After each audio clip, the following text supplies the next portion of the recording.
Hello, हाय, नमस्ते। कैसे हैं आप सभी लोग? उम्मीद करती हूँ अच्छे होंगे। इस वीडियो में हम बात करने वाले हैं लीलन के बारे में। अगर आपने कपास का चैप्टर सही रूप से पढ़ा है तो आपको लीलन और कपास में काफ़ी समानताएं देखने को मिलेगी। कपास का चैप्टर हमने आपको पढ़ा दिया है। अगर आपने नहीं देखा है, आप इच्छुक हैं वीडियो देखने के लिए, तो मैं उसका लिंक डिस्क्रिप्शन बॉक्स में डाल दूंगी। आप वहाँ से क्लास को देख सकते हैं। आपको इस वीडियो के माध्यम से मैं आपको 3 बेनिफिट देने वाली हूँ। सबसे पहले आपका टॉपिक क्लियर होगा। दूसरा, आपको इस टॉपिक से संबंधित पीडीएफ में दूंगी। तीसरा, इस टॉपिक से संबंधित जितने सारे आपके लेवल से क्वेश्चन पूछे जाते हैं, चाहे वो टीजीटी हो, चाहे वो पीजीटी हो, चाहे एलटी हो, चाहे यूजीसी नेट हो, हर एग्जाम का क्वेश्चन आपको देखने को मिलेगा। ठीक है, मैं सिर्फ यही चाहती हूँ कि इस वीडियो में यानी कि कम समय में मैं अधिक से अधिक जानकारी दूँ। ठीक है, मेरा मेन मोटिव यही हो। जो स्टूडेंट आप महंगे महंगे कोर्स दे करके आप वो चीज़ें प्राप्त नहीं कर सकते हैं, मैं सोचती हूँ कि कम समय में भी आपको वो चीज़ें दे जाऊँ। आपका कम समय में कम पैसा खर्च करके आपको आपकी मंजिल और आपके लक्ष्य तक पहुँचाऊँ। क्योंकि आजकल के जो टीचर है ना, वो एजुकेशन जब देते हैं तो बच्चों से पैसे को लूटते हैं। तो आपको पैसे लुटाकर एजुकेशन नहीं प्राप्त करना है, बल्कि आपको अपना दिमाग को यूज करके एजुकेशन को प्राप्त करना है। चलिए वीडियो को स्टार्ट करते हैं। आई होप आपको समझ में आ गई होगी मेरी बातें। चलिए देखिए, मैं लीलन की बात करने वाली हूँ। तो सबसे पहले आपसे लीलन के बारे में क्वेश्चन यही बन जाता है कि लीलन कैसा तंतु है। यानी कि हम तंतु के बारे में, रेशा के बारे में ग्रहण कर रहे हैं जानकारी ना। तो लीलन के बारे में सबसे पहला क्वेश्चन यही बन जाता है कि लीलन का जो रेशा होता है यह किस प्रकार का रेशा है, यानी कि प्राकृतिक है या फिर कृत्रिम है, यानी कि नेचुरल है या फिर आर्टिफिशियल है। तो आपको बताना है कि लीलन कैसा रहना है। पहले मैं रेशे का वर्गीकरण यहाँ पे बता देती हूँ, तब आपको बताती हूँ लीलन के बारे में। देखिए, जब हम लोग रेशे का वर्गीकरण करते हैं तो 2 प्रकार से करते हैं। एक तो हम करते हैं लंबाई के आधार पर और एक करते हैं स्रोत के आधार पर। मैं बार बार आपको ये वीडियो में बताती हूँ कि कैसा रेशा है, क्योंकि आपको समझ में आ जाए कि कौन सा रेशा किस जगह से लिया गया है, आर्टिफिशियल है या फिर नेचुरल है। ठीक है, तो मैं बात कर रही थी कि रेशे का वर्ग 2 प्रकार से किया जाता है। एक तो लंबाई के आधार पर और एक स्रोत के आधार पर। लंबाई के आधार पर 2 होते हैं, या तो लंबा छोटा होगा या तो बड़ा होगा। तो छोटे रेशे को कहा जाता है स्टेपल, बड़े रेशे को कहा जाता है फिलामेंट। चलिए बात करते हैं स्रोत के आधार पे। स्रोत के आधार पे जब हम बात करते हैं, स्रोत मतलब कि प्राप्त होना, यानी कि कहाँ से हमें प्राप्ति हो रही है। तो कहाँ से प्राप्ति होती है? तो नेचुरल से प्राप्ति होगी, यानी कि एक तो जो खुदा ने बनाया है और एक प्राप्ति होती है जिसे मनुष्य ने बनाया है। तो जो खुदा ने बनाया है, जो मनुष्य ने बनाया नहीं है, तो जो खुदा ने यानी कि जो नेचुरल फाइबर होते हैं वो होते हैं 3 प्रकार के। यानी कि जो पेड़ पौधों से प्राप्ति हो उसे कहेंगे वनस्पतिक, और जो जानवर से निकलेगा वो कहेंगे प्राणिज, और जो खुदाई करके निकलेगा उसे कहेंगे खनिज रेशा। तो वनस्पतिक रेशा में भी बहुत प्रकार से होते हैं। एक तो जैसे पेड़ होता है तो पेड़ में जड़ होता है, तना होता है, पत्ती होता है, फूल होता है, इतने सारे पार्ट होते हैं। तो जड़ से तो कोई रेशा नहीं निकलता है, लेकिन तना से, पत्ती से और फूल से आपके यानी कि बीज से प्राप्त होता है। तो बीज से जब बात करते हैं कि कौन सा रेशा होता है, तो आपको बताना है कपास और कापोक होते हैं। जब हम बात करते हैं पत्ते की, तो पत्ते में 2 ही रेशा होता है, एक तो होता है पीना और एक होता है शीशम। जब हम तने की बात करते हैं तो जो भी रेशा आप पढ़ोगे, जैसे आपका लीलन हो गया, जूट हो गया, कोयर हो गया, रेमी हो गया, अबाका हो गया, मनीरा, ये सब कैसे रेशे होते हैं? तने वाले, यानी कि तने से प्राप्त होते हैं। तो हमारा यहाँ पे रेशम क्या, हमारा यहाँ पे जो रेशा है लीलन वाला, ये कैसा रेशा है? यह तना से प्राप्त होने वाला रेशा है। तो हमें पता चल गया कि लीलन कैसा रेशा है, यह वनस्पतिक रेशा है। और कहाँ से प्राप्ति होता है? पेड़ के तने से प्राप्ति होती है। इतनी बातें तो हमें समझ में आ गई। 2 क्वेश्चन हमारा यहाँ पे वैसे बन जाता है कि लीलन स्रोत के आधार पे प्राकृतिक रेशा है या फिर नेचुरल रेशा है, यानी कि नेचुरल रेशा है या फिर आर्टिफिशियल। तो आपको बताना है प्राकृतिक रेशा। अगर पूछा जाए कि प्राकृतिक रेशे में कहाँ से प्राप्ति होती है, यानी कि प्राणिज से होती है, खुदाई से होती है, यानी कि खनिज से होती है, या फिर वनस्पति, आपको बताना है वनस्पतिक रेशे से। अब यहाँ से पूछा जाता है कि वनस्पति में जो लीलन है यह कहाँ से प्राप्ति होती है, यानी बीज से होती है, तने से होती है, पत्ती से। तो आपको बताना है कि तने से होती है। यानी कि इतने सारे क्वेश्चन आपको ऐसे ही बन जाते हैं। अब आगे बात करते हैं। देखो, जब आप बात करते हो कि प्राणिज में, तो आप बात करते हो प्रोटीन पाया जाता है। जब हम बात करते हैं पेड़ पौधे की में, तो क्या कहते हो? सेलुलोज पाया जाता है। तो सेलुलोज में क्या पाया जाता है, यानी कि पेड़ में सेलुलोज की मात्रा पाई जाती है। तो आपको चाहे तना के बारे में पूछा जाए, चाहे पत्ती वाला रेशा हो, चाहे बेज वाला रेशा हो, तो आपको बताना है कि उसको सेलुलोज रेशा होता है। ठीक है, चाहे आपका अबाका हो, चाहे मनीला हो, चाहे कपास हो, चाहे कापोक हो, चाहे पीना हो, चाहे सीसल हो, जो भी रेशा होगा वो कैसा रेशा होगा? सेलुलोज रेशा होगा, क्योंकि पेड़ पौधों से प्राप्ति होती है। राइट, तो आपको बताना है कि लीलन कैसा रेशा होता है? ये सेलुलोज रेशा होता है, क्योंकि पेड़ में सेलुलोज पाया जाता है। वनस्पतिक रेशा होता है और कैसा होता है? प्राकृतिक रेशा होता है। इतना पता चल गया होगा आपको। ठीक है, यहाँ से आपको ऐड करना है तो आप यहाँ पे ले लेना तना रेशा है, यानी कि प्राकृतिक रेशा है, वनस्पतिक रेशा है, सेलुलोजिक रेशा है और कैसा रेशा है, तने से प्राप्त होता है। यानी कि प्राकृतिक मतलब क्या होता है, जिसे खुदा ने बनाया है। वनस्पतिक मतलब क्या होता है कि यह पेड़ पौधों से मिला है। सेलुलोज मतलब कि क्या, कि पेड़ पौधों में सेलुलोज पाया जाता है। तने की जब बात करते हैं, यानी कि पेड़ के कौन से हिस्से से पाया जाता है, तो आपको बताना है कि तने से प्राप्त होता है। आपका 4-5 क्वेश्चन तो आपका यहीं से क्लियर हो गया। चलिए आगे बात करते हैं कि जब हम बात करते हैं कि आपका लीलन तने से प्राप्त होता है, तो ये किस पौधों से प्राप्त होता है, ये भी आपको जानना जरूरी होता है, क्योंकि आपसे ये भी क्वेश्चन पूछा जाता है कि आपका जो लीलन है यह किन पौधों से प्राप्त होने वाला रेशा है। चलिए बात करते हैं आगे। देखिए जरा, देखिए लीलन की प्राप्ति की बात करें, यानी कि कौन से पौधे से प्राप्त होता है, तो आपको बताना है कि सन के पौधों से प्राप्त होता है। यानी कि सन के पौधा कहीं कहीं लिखा रहता है आपको, अब मिलेगा क्वेश्चन में, या फिर फ्लेक्स का, तो चाहे सन लिखा रहे चाहे फ्लेक्स पौधा लिखा रहे, तो आपको लगाना है कि लीलन वाला ये ऑप्शन राइट हो जाता है। यानी कि लीलन की प्राप्ति कहाँ से होती है, सन के पौधों से होती है, चाहे फ्लेक्स कहें या फिर सन कहे, एक ही बात है, यानी कि दोनों ऑप्शन में हो सकते हैं। चलिए आपको यहाँ से पता चल गया कि लीलन की प्राप्ति किस पेड़ से होती है। आगे बात करते हैं कि अगर हम लीलन का रेशा चुने तो क्यों चुने। देखिए आपके घर में टॉवल होता है,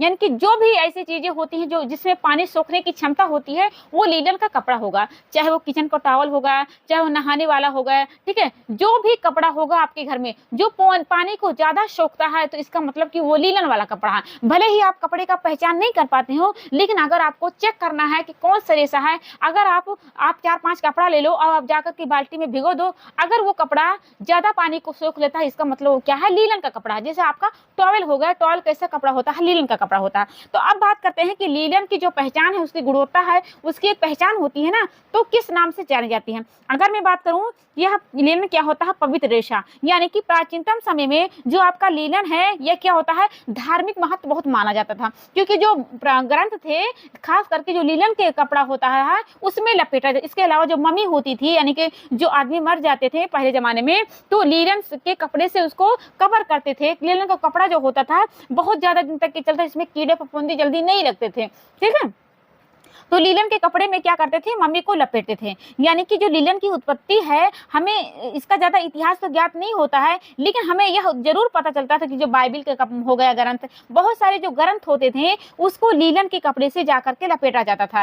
यानी कि लीलन कैसा रेशा है, यह प्राचीन समय में धार्मिक महत्व माना जाता था। मम्मी को लपेटने के लिए इसका कपड़ा चुनाव करते थे, ठीक है। चलिए बात करते हैं आगे क्या है, यह शांति का सूचक है, यानी कि पवित्र रेशा भी है, शांति का सूचक है, और कैसा है, ये ऐश्वर्य का प्रतीक है, उसके अलावा वैभव का प्रतीक है और शुद्धता का प्रतीक है। यानी कि लीलन क्या होता है, यह हमेशा एक विलासिता का वस्त्र माना जाता था। कुछ प्राचीन देशों में तो लीलन को केवल धार्मिक त्योहारों पर भी उपयोग, यानी कि आम दिन में इस कपड़े का यूज नहीं करते थे। बहुत सारे ऐसे देश है, जब त्योहार होता था, यानी कि पवित्र जब दिन होता था, उसी दिन में लीलन के जो कपड़े होते थे उनका चयन करते थे, यानी कि उनका यूज करते थे, जिसलिए इसे शुद्धता का प्रतीक भी माना जाता था। यानी कि लीलन को इसीलिए शुद्धता का प्रतीक माना जाता था। पर प्राचीन समय में, यानी कि पहले के जमाने में जो यह रेशा था, तो लीलन के जो वस्त्र थे वो शुद्ध लीलन का उपयोग किया जाता था। यानी कि आप यहाँ पे लिख सकते हो कि शुद्ध लीलन का शब्द किसमें किया जाता है, प्राचीन समय में लीलन के कपड़े को शुद्ध लीलन का शब्द उपयोग किया जाता था, क्योंकि लीलन क्या होता था, हमेशा ठंडा रहता था। उसे जब पहनते हो ना, तो लीलन हमेशा ठंडा बना रहता था, साथ ही साथ यह शुद्ध भी दिखाई देता है, यानी कि वो जल्दी कपड़ा आपको खराब नहीं दिखाता है, और कोई भी व्यक्ति होता है तो उसको आकर्षक यानी कि सुंदर बनाता है।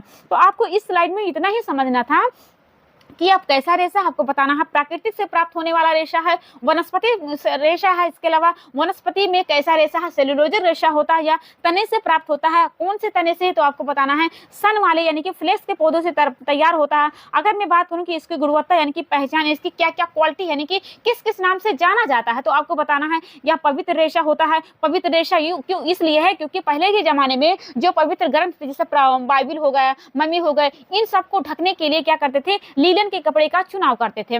तो इसलिए पवित्र रेशा शांति का सूचक, ऐश्वर्य का प्रतीक, वैभव का प्रतीक, शुद्धता का प्रतीक। शुद्धता का प्रतीक हमने क्या बताया कि प्राचीन समय में जो भी त्योहार होते थे, यानी कि जो त्योहार, हम त्योहार तो हर दिन तो होता नहीं है कि महीने में, 2 महीने में, 4 महीने, तो जिस दिन त्योहार होता था उसी दिन क्या करते थे, लीलन के कपड़े का चुनाव करते थे, लीलन के कपड़े का उपयोग करते थे, इसलिए शुद्धता का प्रतीक माना जाता था। इसलिए क्या करते थे, जो लीलन का होता था हमेशा विलासिता का वस्त्र माना जाता था, महंगेपन का प्रतीक, यानी कि जो लीलन का कपड़ा होता था, बहुत मजबूत होता था, साथ ही साथ टिकाऊ होता था। ठीक है, तो इसलिए क्या होता था, जो महीन इसकी जो क्वालिटी होती थी बहुत ज्यादा महीन, बहुत ज्यादा बारीक होती थी। महीन गुणवत्ता वाला जो लिनन होता था वो विलासिता और महंगापन का प्रतीक होता था। ठीक है, क्योंकि जो सन का पौधा होता था उसको जो उगाने के लिए काफी समय लगता था, यानी कि श्रम का समय काफी लगता था। इसलिए लीलन का जो रेशा होता है, लीलन का बना जो कपड़ा होता था, काफी महंगा होता था, क्योंकि इसके जब फसल चक्र जब करते हैं ना तो कम से कम 7 साल 6 साल उस जमीन को उपजाऊ बनाते थे,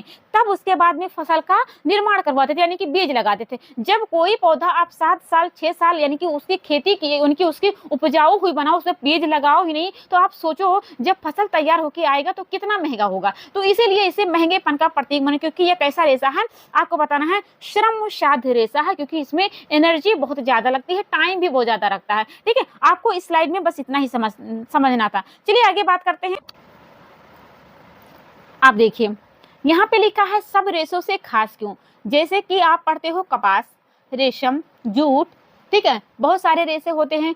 तो जो सब रेशा मैंने यहाँ पे नाम लिया है, उन रेशों में सबसे खास रेशा ये क्यों है, अब यहाँ पे हम जानने वाले हैं। क्योंकि ये आपको क्या देता है, ठंडक देता है। इसके अलावा क्या देता है, ताजगी देता है। इसके अलावा क्या होता है, यह मजबूत होता है, यानी कि जल्दी फटता नहीं है। देखो टॉवल आप खरीदते हो तो आपका 2 महीने 3 महीने यूज नहीं करते हो ना, बहुत सालों साल तक यूज करते हो ना, तो यह मजबूत रेशा है, तो इसका मतलब क्या है, ये बहुत खास है।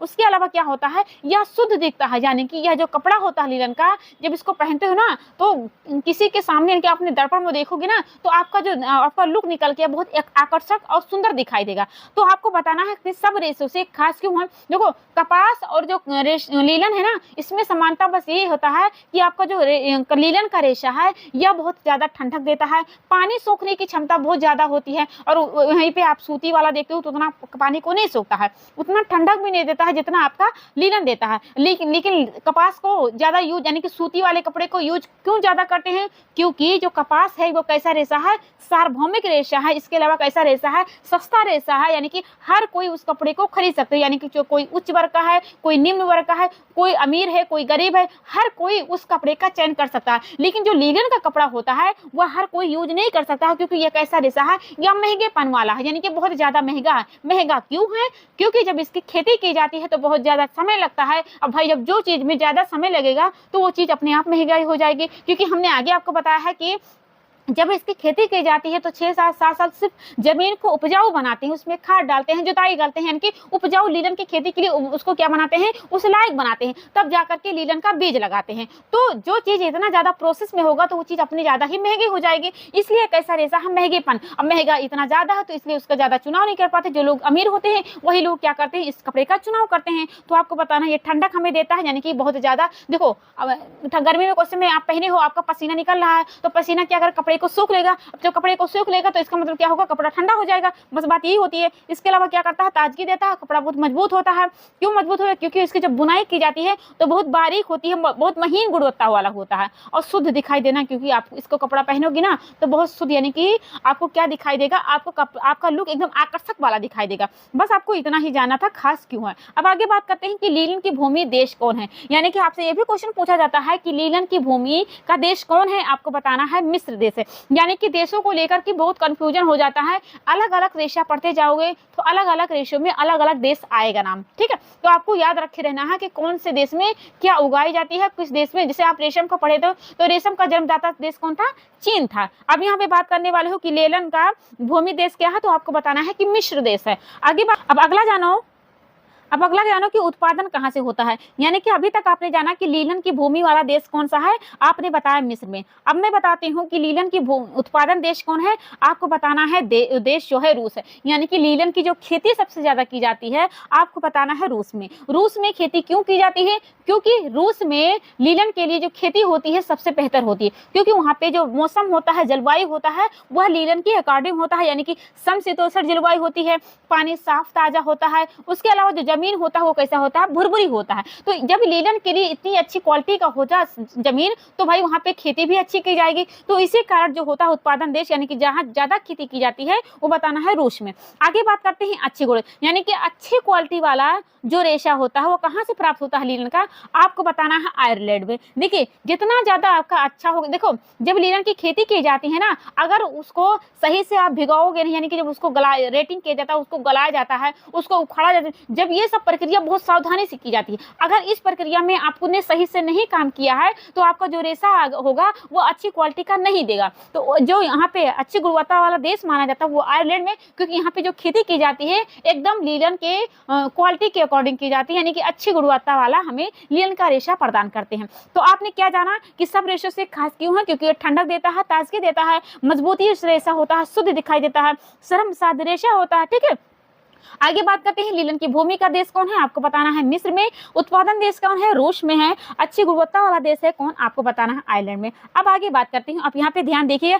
जो जो हमने यहाँ पे लिखा है वो सबसे आपसे क्वेश्चन बहुत पूछा जाएगा। अभी पीछे आप क्वेश्चन को देखेंगे, आपको समझ में आएगा, आपको अंदाजा लगेगा कि एग्जाम में किस लेवल से क्वेश्चन पूछे जाते हैं। ठीक है, तो जो जो पॉइंट यहाँ पे लिखा है बड़ा ध्यान से सुनिएगा, अगर कहीं लिखना चाहते हो तो लिख लेना। ठीक है, देखिए अब यहाँ पे देखिए लिखा वनस्पति जगत का सबसे लंबा रेशा, इस बात को जरा ध्यान से सुनिएगा। मैं यहाँ पे लिखी हूँ सबसे लंबा रेशा, यानी कि प्राकृतिक जगत में अगर आपसे पूछा जाए कि सबसे लंबा रेशा कौन होता है, अगर आपसे वनस्पति के बारे में पूछा जाएगा तो आपको बताना है लीलन। लेकिन अगर आपसे पूछा जाएगा प्राकृतिक जगत में प्राणिज जगत का सबसे लंबा रेशा कौन है तो आपको बताना है रेशम। लेकिन आपसे पूछा जाएगा कि प्राकृतिक जगत में सबसे लंबा रेशा कौन है, अगर आपसे लिखा रहे ऑप्शन में लीलन और लिखा रहे आपके पास रेशम भी, तो आपको लगाना है रेशम में। यानी कि प्राकृतिक जगत के सबसे लंबा रेशम क्या होता है, रेशम ही होता है, क्योंकि रेशम कैसा होता है, फिलामेंट रेशा होता है। जो भी रेशा बड़ा होगा उसका मेजरमेंट मीटर में किया जाता है, क्योंकि जो आपका रेशम होता है वो मीटर वाला काउंटिंग रेशा होता है या फिलामेंट रेशा होता है। लेकिन अगर आपसे पूछा जाता है कि प्राकृतिक में सबसे लंबा रेशा यानी कि वनस्पतिक रेशा कौन सा है, आपको बताना है लीलन बताना है। आई होप आपको समझ में आ गया होगा।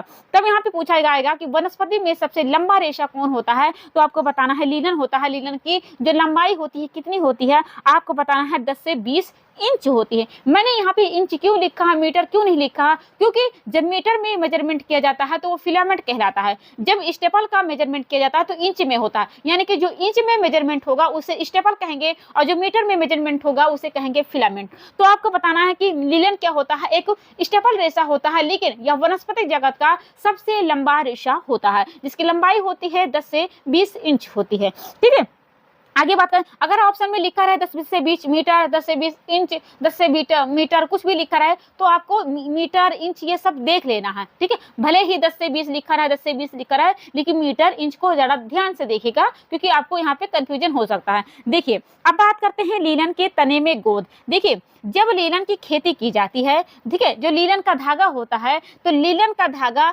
लंबे जो सन होता है उसके तने से निकलने वाला एक तंतु होता है। तो यह जो तंतु होता है यह तने के अंदर से एक दूसरे अच्छी तरह से जकड़ा रहता है। और यह जुड़ाव क्यों रहता है, क्योंकि इसमें गोद पाया जाता है, यानी कि लीलन में एक गोद होता है जिसके कारण जो सन के तंतु होता है उसके भाग को ठोस बनाते हैं। तो इसीलिए आपको बताना है कि जो लीलन होता है उसका जो पेड़ होता है, पेड़ में गोद पाया जाता है। अभी भी आपको समझ में नहीं आया, फिर मैं आपको फिर से बताती हूँ। देखिए इसको मैं हटा देती हूँ। देखिए मान लीजिए ये कोई पेड़ है, ठीक है, ऐसे मान लीजिए कोई पेड़ है, तो जब पेड़ रहता है तो उसके अंदर आप क्या रहता है, भले ही आपको बाहर से दिखाई नहीं, उसके अंदर बहुत सारे पानी होते हैं, ठीक है, बहुत सारे लिक्विड होते हैं जो आपको बाहर से नहीं दिखाई देते हैं। तो आपको बताना है कि लीलन में एक खास पाया जाता है गोद, जिसका नाम होता है पेक्टिन नाम होता है। जैसे आप आम का पेड़ देखते हो ना, आम के जब पेड़ को थोड़ा सा आप उसके तने में ऐसे थोड़ा सा कट लगा दो तो उसमें ऐसे गोद सा निकलेगा, ठीक है। तो ऐसे ही जब अब लीलन का पेड़ है तो उस पेड़ में थोड़ा सा आप कट लगाओगे तो उसके अंदर से ऐसे कुछ निकलेगा, तो जो निकलेगा लार की ऐसे मतलब कि लिक्विड सा, तो वो क्या कहलाएगा, पेक्टिन कहलाएगा। तो आपको बताना है कि लीलन के तने में क्या पाया जाता है, पेक्टिन पाया जाता है। इस पेक्टिन के कारण क्या होता है, जो लीलन का तंतु होता है वो ठोस बनाया होता है, इसीलिए क्या करते हैं उस तने को जाकर के पानी में भिगो देते हैं ताकि वो पेक्टिन क्या हो जाए, ढीला हो जाए। ढीला होने के कारण जो तंतु होता है वो निकल जाता है। अगर आपने सही से नहीं भिगाया है तो जो क्या होता है, तंतु का होता है, यानी कि जो पेड़ होता है सन का, वह सही से नहीं पेक्टिन घुलेगा तो वो तंतु भी आपका सही से नहीं निकलेगा। अगर आपने ज्यादा भिगो दिया है तो भी दिक्कत होगा और आपने कम भिगोया गया है पेड़ को, यानी कि नदी में या पोखरे में कहीं पे आपने गलाया है, तो सही से आपका तंतु का रेशा नहीं, यानी कि जितने अच्छे से आप उसको सही से आप भिगाओगे उतनी अच्छी की तंतु आपके पास आएगी। तो आपको बताना है कि लीलन में तंतु कौन से पाया जाता है, पेक्टिन पाया जाता है। पेक्टिन के कारण ही क्या कहता है, आपका जो तना होता है उस तने में सही से रेशा आपका जकड़ा रहता है। ठीक है, आगे बात करते हैं छोटे लीलन को टो, यानी कि देखिए जरा बड़ा ध्यान से सुनिएगा। देखिए जब आपने कपास का चैप्टर पढ़ा था तो हम अभी देखो हमने क्या बताया आपसे कि जब रेशे का वर्गीकरण किया जाता है तो दो प्रकार से किया जाता है। एक तो आपका किया जाता है लंबाई के आधार पे, दूसरा किया जाता है स्रोत के आधार पे। लंबाई रेशे को वो होते हैं, जैसे जो छोटा हो गया उसे कहेंगे स्टेपल, जो बड़ा रेशा होता है उसे कहेंगे फिलामेंट।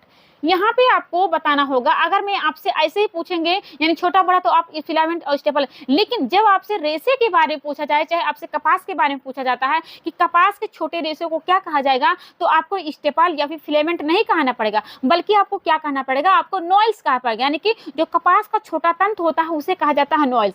ऐसे ही आपको लीलन के चैप्टर में बताना है कि लीलन के छोटे रेशे को क्या कहा जाता है, तो आपको स्टेपल नहीं बताएगा। लेकिन अगर आपसे पूछा जाता है कि लीलन कैसा रेशा है, तो आपको बताना है स्टेपल। लेकिन अगर आपसे पूछा जाता है लीलन का जो तंतु होता है, लीलन के जो छोटे छोटे तंतु होते हैं उसको क्या कहा जाता है, तो आपको बताना है टोकर। यानी कि बातों को आपको बहुत अच्छी तरीके से पकड़ना है, तभी आपको क्वेश्चन सही, यानी कि आपका ऑप्शन में लिखा भी रहेगा कि स्टेपल लिखा रहेगा, फिलामेंट लिखा रहेगा, टो लिखा रहेगा या फिर नॉइल्स लिखा रहेगा, तो आपको समझना बहुत जरूरी होगा, क्योंकि यहाँ पे जो कंफ्यूजन होता है बहुत ज्यादा हो जाता है। ठीक है, तो मैंने क्या बताया आपको कि लीलन की छोटी तंतु को क्या कहा जाता है, आपको बताना है टो कहा जाता है, आपको स्टेपल नहीं बताना है। उसके अलावा अगर आपसे पूछा जाता है कि लीलन के बड़े रेशे को क्या कहा जाता है, यानी कि लंबे रेशा है तो उसे क्या कहेंगे, लाइन कहेंगे। अगर छोटा है तो उसे क्या कहेंगे, टो कहेंगे। बहुत अच्छे से याद रखे रहना, क्योंकि यहाँ से क्वेश्चन बहुत पूछे जाते हैं। ठीक है, ठीक है। तो आपने इस स्लाइड में क्या समझा कि अच्छी गुणवत्ता वाला देश कौन है, आयरलैंड है। वनस्पति जगत का सबसे लंबा रेशा है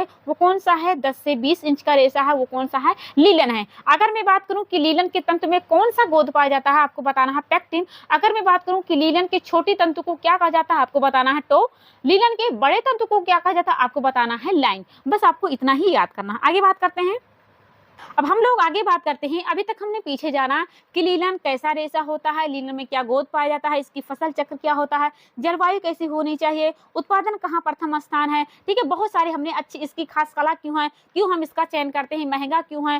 ठीक है, ये सब हमने पीछे अभी बात किया। अब यहाँ पे बात करेंगे कि जो आपका लीलन वनस्पतिक रेशा होता है, तो वनस्पतिक रेशे के लिए आपको पेड़ चाहिए, तो पेड़ को आप लगाओगे तभी आपके पास वो रेशा निकल के आएगा। आर्टिफिशियल तो रेशा है नहीं कि आपने केमिकल को डाला आपके पास रेशा निकल के आ गया। इसकी खेती की जाती है लीलन की। तो लीलन की खेती के लिए आपको कैसा पौधा चाहिए, आपका सन का पौधा चाहिए। आपसे यहाँ पे क्वेश्चन पूछा जाता है, सबसे फर्स्ट नंबर पे ही क्वेश्चन पूछा जाएगा आपसे कि लीलन जो होता है या फिर सन कहे या फिर फ्लेश कहे, इन तीनों का साइंटिफिक नाम क्या होता है, आपको बताना है। लीना यूसेटेटिव सियम होता है, ये आपसे क्वेश्चन पूछा जाता है, बहुत बार आपसे एग्जाम में क्वेश्चन पूछा गया। तो जो लीलन होता है, लीलन की खेती जो की जाती है दो मुख्य उद्देश्यों से की जाती है, यानी कि दो प्रकार के अलग अलग उत्पादन होते हैं। अगर लीलन का बीज लगाए हैं तो उनसे बहुत सारी चीज का बनाया जाता है, जैसे कि लिनसेट का तेल हो गया, वार्निश हो गया, पॉलिश हो गया, चिकने कपड़े हो गए, पेंट हो गया। ये से चीज प्राप्त करने क्या करते हैं, लीलन का बीज लगाते हैं। अगर लीलन का रेशा लगाया है तो उसमें से अगर दो पेड़ निकल के आया है,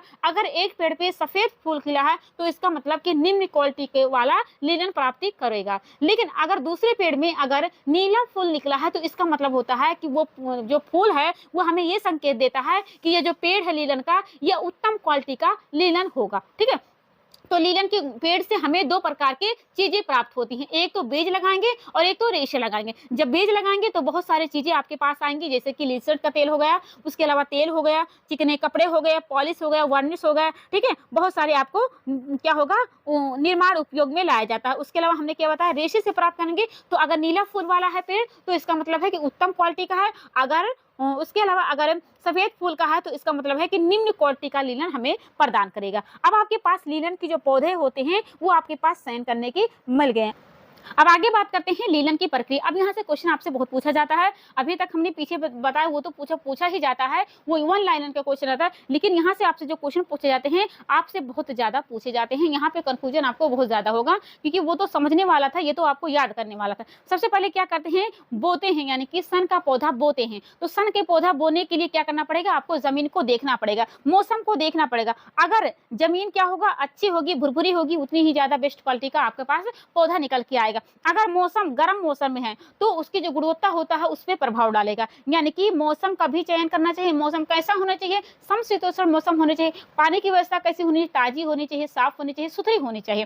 ठीक है, जितने ज्यादा आपका जमीन जुता रहेगा जितना ही ज्यादा आपके पास बेस्ट क्वालिटी का लीलन आएगा। यानी कि जो लीलन का पौधा होता है वो बहुत पतला होता है, उसकी जो जड़ें होती है बहुत नाजुक होती हैं। जड़ें जब नाजुक होती हैं, अगर जो जमीन है कठोर है तो जो जड़ें होती हैं अंदर तक घुस नहीं पाएगी। इसीलिए क्या करते हैं 6 साल 7 साल उस जमीन को उपजाऊ बनाते हैं ताकि वो जो जड़ें हैं वो जमीन में अंदर तक के घुस जाएं। तो बहुत ज्यादा नाजुक आपका होता है, बहुत ज्यादा क्या करना पड़ता है लीलन के पौधे के लिए सावधानी बरती। इसीलिए तो इतना शर्मसार रेशा कहलाता है, इसीलिए तो इतना महंगा है, क्योंकि इसमें जो प्रोसेस होते हैं बहुत सावधानी से सब देखे जाते हैं। तो आपने क्या किया, जमीन को देख लिया, पानी देख लिया, आपने मौसम देख लिया। अगर गर्म मौसम है तो आपका तंतु जो होता है, आपका रेशा है वो खराब हो जाएगा। आपने जमीन को भुरभुरी बना दिया, सब कुछ आपने कर दिया। उसके बाद क्या हो गया, आपने पौधे को बढ़ने दिया अपने तरीके से, वो बड़ा जो भी घास थे खरपतवार थे आपने लगा दिया। तो जो बीज लगाते हैं वो भी आपसे पूछा जाता है किस मौसम में लगाया जाता है, आपको बताना है अप्रैल और मई के महीने में लगाया जाता है। लेकिन जब कटाई करते हैं यानी कि हार्वेस्टिंग करते हैं, हार्वेस्टिंग मतलब क्या होता है,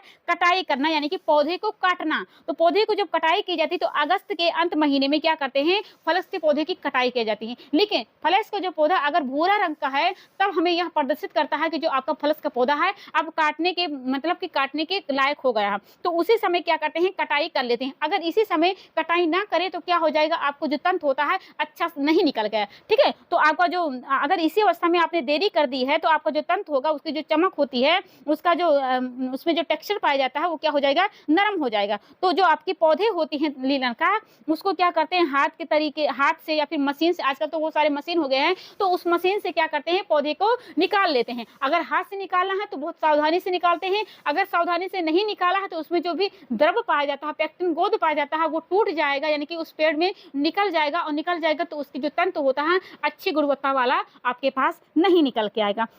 तो आपने क्या जाना, यहाँ पे हार्वेस्टिंग माने यानी कि आपने अच्छे से कटाई की, उस पौधे को आपने इकट्ठा किया। इकट्ठा करने के बाद क्या करते हो, ड्राइंग करते हो, यानी कि क्या करते हो, उसको पौधे को निकाला आपने गीली अवस्था में, यानी कि आपका अभी है ना खेत से निकाला, तो उसको क्या करते हैं खेत में उसे छोड़ देते हैं, उसको सूखने के लिए छोड़ देते हैं। उसके बाद क्या करते हैं रिपलिंग यानी कि फुलाना। फुलाने में आपको क्या समझना है, जो तंतु होता है, तंतु को तैयार करने के लिए क्या करते हैं, तंतु में से जो बीज होती हैं, जो पत्तियां होती हैं, उसको निकालने के लिए क्या कहलाता है, रिपलिंग कहलाता है, यानी कि फुलाना कहलाता है। आपको ये बातें याद रखना है। तो लीलन क्या कहलाता है, रिपलिंग क्या कहलाता है आपको बताना है। रिपलिंग उस प्रोसेस को कहा जाता है जो आपने तंतु का यानी कि जो आपने फ्लेक्स का पौधा आपने जमीन से उखाड़ा, उसको सुखवाया है, तो जब उसमें जो भी पत्तियां लगी होती हैं, जो भी बीज लगी होती हैं, जब उसको अलग करते हो तो वही क्रिया क्या कहलाता है, रिपलिंग कहलाता है, आपको बताना है। ठीक है, इसके लिए क्या करते हैं, एक ऐसी विधि की जो आवश्यकता होती है जिसमें बीज और पत्तियों के जो तने होते हैं उसको तोड़े बिना, कोई हानि पहुंचाए बिना उसके क्या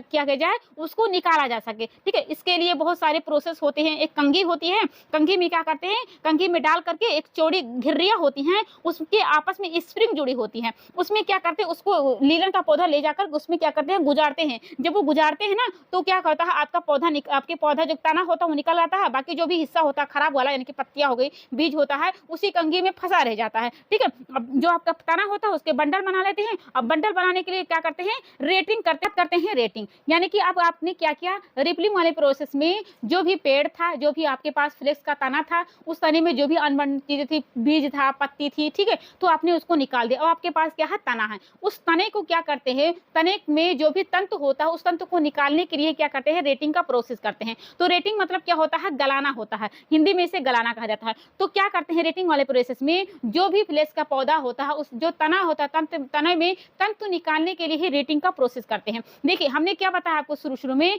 आपके लीलन के पेड़ में गोंद पाया जाता है जिसका नाम होता है पेक्टिन। तो पेक्टिन क्या करता है, जो तना पाया गया है, तने को चिपकाया रहता है उस गोंद से संपर्क में। अगर गोंद ना पाया जाए तो जो तंतु होता है वो क्या हो जाए, निकल जाएगा। तो ये जो तंतु होता है उसको ढीला करने के लिए क्या करते हैं, पानी में डालते हैं। पानी में डालने के बाद क्या हो जाता है, वह जो गोंद होता है ढीला पड़ जाता है। ढीला करने के बाद क्या हो जाता है, आपका तंतु निकल जाए। अगर आपने ज्यादा देर तक के पानी में भिगो दिया है, यानी कि पानी के दौरान बहुत तरीके से उसको गलाया जाता है। अभी हम आगे बताते हैं कि किस किस प्रोसेस से गलाया जाता है। ठीक है, बस इतना जानो कि गलाने के लिए क्या करते हैं, गलाने के लिए ही क्या हो जाता है, आपके पास तंतु निकलता है। अगर आपने ज़्यादा देर तक उसको गला दिया है तो आपके पास तंतु अच्छी क्वालिटी का नहीं आता है। अगर आपने सही तरीके से उसको गलाया है तभी आपके पास तंतु निकल के आएगा, बारीक महीन जैसा आपके पास पेड़ था उसी प्रकार से निकल के आएगा। यानी कि जो फ्लेस का विधि होती है गलाने में, उसमें बहुत ज़्यादा सावधानी देखी जाती है, क्योंकि यह जो तंतु होता है बहुत नाजुक होता है। इस अवस्था में अगर आपने देर कर दिया तो क्या हो जाएगा, तंतु क्या हो जाएगा, गल जाएगा, सड़ जाएगा। ठीक है, तो जो गोद होता है, गोद को नरम के लिए क्या करते हैं, रेटिंग यानी कि गलाने वाला प्रोसेस करते हैं। अभी हम आगे बताएंगे रेटिंग प्रोसेस में बहुत सारे आपको पढ़ना पड़ेगा 4 अवस्थाओं में, यानी कि रेटिंग करने के लिए कितनी अवस्थाओं में गुजारा जाता है। ओस द्वारा गलाया जाता है, इसके अलावा पानी के द्वारा गलाया जाता है, रासायनिक विधियों के द्वारा, यांत्रिक गलाने की विधि होती है। ठीक है, 2-3 अभी हम पीछे लिखे हैं, अभी आपको बताते हैं, बस आपने रेटिंग वाले में इतना याद करना है। अब क्या करते हैं, बैंकिंग यानी कि तोड़ने वाली विधि करते हैं, यानी कि जो उसमें तोड़ने की यानी कि उसको पीटते हैं। ठीक है, इसको हटा देते हैं।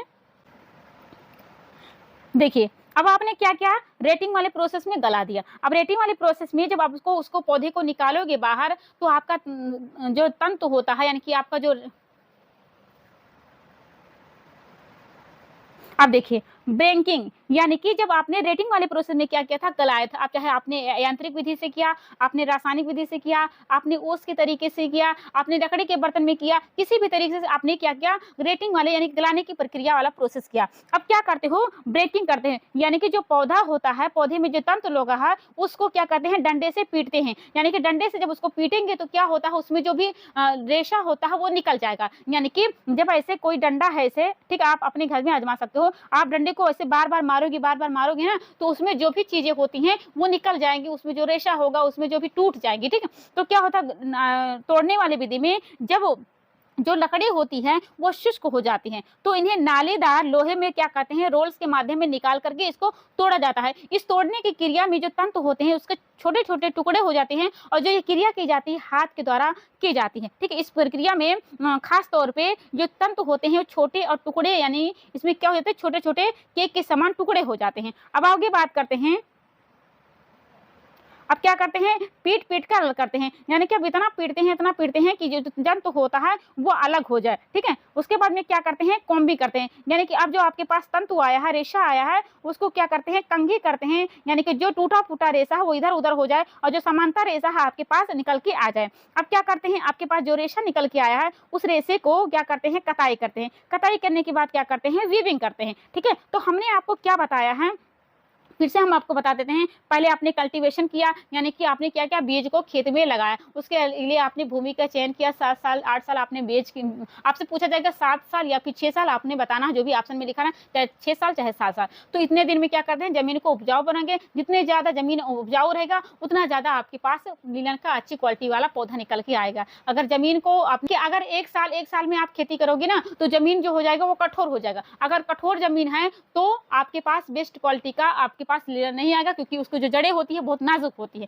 ठीक है, आपने जमीन को देख लिया, समशीतोष्ण जलवायु होनी चाहिए, जमीन कैसी होनी चाहिए, भुरभुरी होनी चाहिए, पानी की व्यवस्था को अच्छी होनी चाहिए, बहुत ज्यादा आपको सावधानी देखी पड़ती है।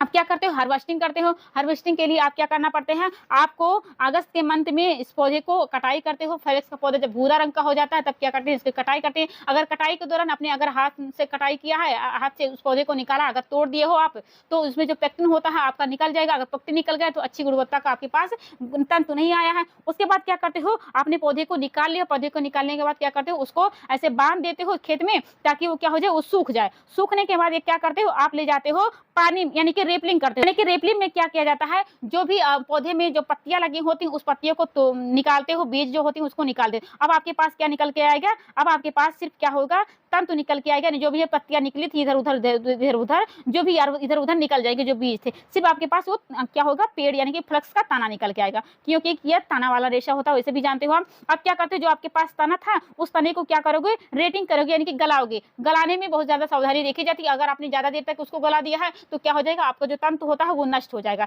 तो फ्लेक्स का जो तना होता है, अगर तंतु को गलाते हो, चाहे उसके तरीके से, यांत्रिक से, चाहे रासायनिक तरीके से, तो वो कहलाता है रेटिंग प्रोसेस कहलाता है। इसमें क्या हो जाता है, जो पेक्टिन हो जाता है वो ढीला हो जाता है। पेक्टिन ढीला होने के कारण क्या हो जाएगा, तंतु भी ढीला हो जाएगा, क्योंकि दोनों क्या होते हैं, आपस में जकड़े रहते हैं। जब आपका ढीला हो जाएगा तो क्या हो जाएगा, आपका जल्दी से आपका आसानी से निकल जाएगा। अब क्या करते हैं बैंक, अब आपका तंतु जो है तने से वो तो ढीला हो ही गए हैं, तो क्या करते हैं, उसको पीटते हैं, तोड़ना यानी कि तोड़ते हैं, तोड़ने के बाद क्या करते हैं, स्कॉचिंग करते हैं यानी कि पीट के क्या करते हैं, अलग करते हैं। अब आपके पास क्या हो गया, तंतु निकल के आ गया। अब तंतु जब निकल के आ गया है तो जो टूटा फूटा है, छोटा बड़ा है, उसको क्या करते हैं, कंघी करते हैं। कंघी करने के बाद जो भी आपके पास समांतर रेशा होता है उसको आप ले लेते हो, ठीक है। उसके बाद क्या करते हैं, जो समांतर रेशा आपके पास है उसको कटाई करेंगे यानी कि धागे की प्रोसेस करोगे। धागे की प्रोसेस करने के बाद क्या करोगे, वीविंग करोगे। वीविंग करने के बाद आप तो जानते हो कि फिनिशिंग करोगे, ड्राइंग करोगे, क्या करोगे, पेंटिंग करोगे। बहुत सारी प्रोसेस आपको लीलन में खास करके देखने को मिलता है। देखिए, जो लीलन में बहुत सारी प्रक्रियाएं की जाती हैं, खास करके कुटाई हो गई। कुटाई में क्या किया जाता है, जो लोचमयता होता है, सामान की मोटाई होती है, उसके लिए क्या किया जाता है, कुटाई का प्रोसेस किया, कैलेंडरिंग किया जाता है, जिसके लिए चमक और चिकनेपन का प्रोसेस किया जाता है। मर्सराइजिंग की जाती है, साइजिंग की जाती है, सिलवट प्रतिरोधक, ये सब 5 प्रकार की क्या हो जाती है, अन्य प्रक्रियाएं की जाती है। आपको कहीं पे लिखना है तो लिख लेना। लीलन में खास करके 5 प्रक्रियाएं की जाती है, जिसका नाम है कुटाई, कैलरिंग, मर्सराइजिंग, साइजिंग और कैसा, सिलवट प्रतिरोधक की जाती है। आगे बात करते हैं। हाँ, उसके बाद में आपके बताया वीविंग यानी कि बुनाई कर देते हैं, ठीक है। अब आगे बात करते हैं। देखिए, हमने क्या बताया था कि रेटिंग प्रक्रिया की जाती है, गलाने की प्रक्रिया बहुत सारी प्रक्रियाओं से की जाती है। यानी कि हमने बताया नहीं था कि रासायनिक विधियों द्वारा की जाती है, यांत्रिक यानी कि पानी के द्वारा की जाती है, ओस के द्वारा की जाती है। अगर पूछा जाए कि ओस के द्वारा की जाती है तो क्या किया जाता है, तो आपको बताना है, जब रेटिंग का प्रोसेस यानी कि लीलन किया जाता है तो ओस में क्या करते हैं, उस रेशे को छोड़ देते हैं। यानी कि जो आप रात में जो आप आसमान से जो नमी आती है ना, वही तो ओस होता है। तो ओस में क्या करते हैं, प्राकृतिक रूप से छोड़ देते हैं, तब वो क्या हो जाता है, वो पेक्टिन ढीला पड़ जाता है तंतु से, ठीक है। तो क्या करते हैं, ऐसे बांध करके इसे छोड़ देते हैं। उसके बाद में ओशन, अब जब पानी के द्वारा करेंगे तो पानी के द्वारा में जो बहता पानी होगा, ठंडा पानी होगा, उसमें क्या करेंगे, 2 सप्ताह के लिए उसमें पानी में भिगोए रहेंगे। तब क्या हो जाएगा, पेक्टिन ढीला हो जाएगा और रेशा निकल जाएगा। यांत्रिक विधि में बात करते हैं तो यांत्रिक विधिया में जो गलाने के काम होता है, काफी कम समय का प्रोसेस होता है। इसमें क्या करते हैं, फ्लेक्स की लकड़ी को एक टंकी में गर्म पानी में क्या करते हैं, इस पौधे को रख देते हैं। उसके बाद गलाने के प्रोसेस किया जाता है। और जो तापक्रम होता है पानी, गर्म पानी का, आपको बताना है 75 से लेकर के 90 फ़ारेनहाइट तक की होता है इस तापमान। आगे बात करते हैं रासायनिक विधि द्वारा। तो रासायनिक विधि में क्या करते हैं, रासायनिक विधि के द्वारा की जाती है, ठीक है। इसमें क्या करते हैं, रसायन को डालते हैं, आपको बताना है। इसमें सोडा डालते हैं, ऑक्सैलिक सोडा डालते हैं, कॉस्टिक सोडा डालते हैं और गर्म पानी में डाला जाता है। और जो यह तंतु होता है, सल्फ्यूरिक अम्ल में घोल में इसको उबाला जाता है। आपसे क्वेश्चन पूछा जा सकता है, इसलिए आप याद रख लेना, ठीक है। रासायनिक विधि में क्या किया जाता है, ऑक्सैलिक एसिड, कॉस्टिक सोडा, इसमें क्या करते हैं, सोडे में गलाएंगे, तब क्या करेंगे, इसको गलाने की प्रोसेस करेंगे। आगे बात करते हैं। अब यहाँ पे आपने जाना गलाने वाली प्रोसेस में। चलिए बात करते हैं लीलन की विशेषता। जब हम भौतिक विशेषता में बात करते हैं, सबसे पहले आपको संगठन को पढ़ना पड़ता है। तो लीलन का जो संगठन होता है, आपको लीलन का संगठन बात करते हैं तो CHOP पाया जाता है। इसमें सेलुलोज पाया जाता है, पेक्टिन पाया जाता है, अशुद्धियां भी पाई जाती है। अगर मैं सेलुलोज की मात्रा बताऊं तो आपको बताना है 76 से लेकर 70 तक पाया जाता है। अगर मैं पेक्टिन की बात करूं तो आपको बताना है 25।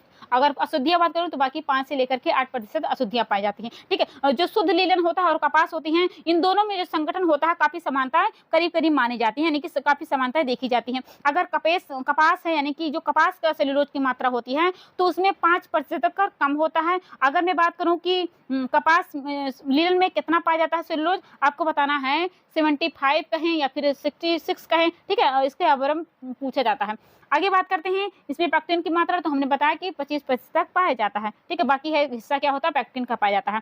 अब बात करते हैं माइक्रोस्कोपिक स्ट्रक्चर। माइक्रोस्कोपिक स्ट्रक्चर से जब इसको देखते हैं तो आपको बताना है कि इसका आकार बेलनाकार होता है और इसकी जो अनुप्रस्थ होती हैं बहुकोणीय होती हैं, सिरों पे नुकीले रहती हैं, ये आपको देखने को मिलता है, ठीक है। लंबाई की बात करें तो लंबाई यानी कि इसका कैसा लंबा रहता होता है, तो ये अकेले लीलन जो होता है तब तो इसकी लंबाई कितनी होती है, 10 से 20 इंच होती है, ठीक है। इसके लंबाई के अनुसार 2 भागों में बांटा जाता है। अगर छोटा लीलन होगा तो उसे टो कहेंगे, अगर लीलन लंबा है उसका तंतु तो उसे लाइन कहेंगे। यानी कि लीलन की जो तंतु होती है 10 से लेकर के 40 सिरोड़ियों में बांटी। इसका डायमीटर कितना होता है, 14 से पॉइंट से लेकर के 5 माइक्रोन होता है। कहीं कहीं आपको लिखा रहेगा 15 से 18 माइक्रोन, आपको दोनों याद रहना है। 14.5 माइक्रोन या फिर व्यास पूछा जाए तो 15 से 18 माइक्रोन पाया जाता है, ठीक है। आगे बात करते हैं। आगे बात करते हैं लीलन का रंग कैसा होता है। लीलन का जो रंग होता है वो उसको अगर हम प्राकृतिक रंग की बात करें तो आपको बताना है सफेद से ग्रे कलर का होता है, लेकिन जो लीलन का कलर होता है वो गलाने की क्रिया पे निर्भर होती है। अगर आपने ओस में गलाया है लीलन का पौधा तो उसमें जो कलर निकल के आएगा वो भूरा रंग का होगा। अगर आपने पानी में गलाया है तो उसका जो रंग होगा क्रीम कलर का होगा, और अगर आपने अधिक ब्लीच किया है तो उसका जो कलर होगा कैसा होगा, सफेद कलर होगा। ठीक है, तो आपको गलाने की विधि में आपको कलर देखने को मिलता है। आगे बात करते हैं मजबूती, यानी कि कितना मजबूती होती है। आपको बताना है कि लीलन का जो पौधा होता है बहुत मजबूत तंतु होता है, या कपास से लगभग 3 गुना अधिक मजबूत होता है। ठीक है, यानी कि प्राकृतिक तंतु में यह सिल्क के बाद में दूसरा स्थान होता है। ठीक है, यानी सिल्क सबसे मजबूत रेशा होता है, उसके बाद अगर हम बात करें कौन होता है तो आपको बताना है लीलन। लीलन मजबूत भी है खास और आपको याद करना है लंबा रेशा भी है। ठीक है, तो मजबूती में हमने क्या बताया कि लीलन कपास से 3 गुना अधिक मजबूत होता है, और कपास से क्या होता है दूसरे स्थान पे आता है। अगर मैं चमक की बात करूं, यानी कि चमक कितनी होती है,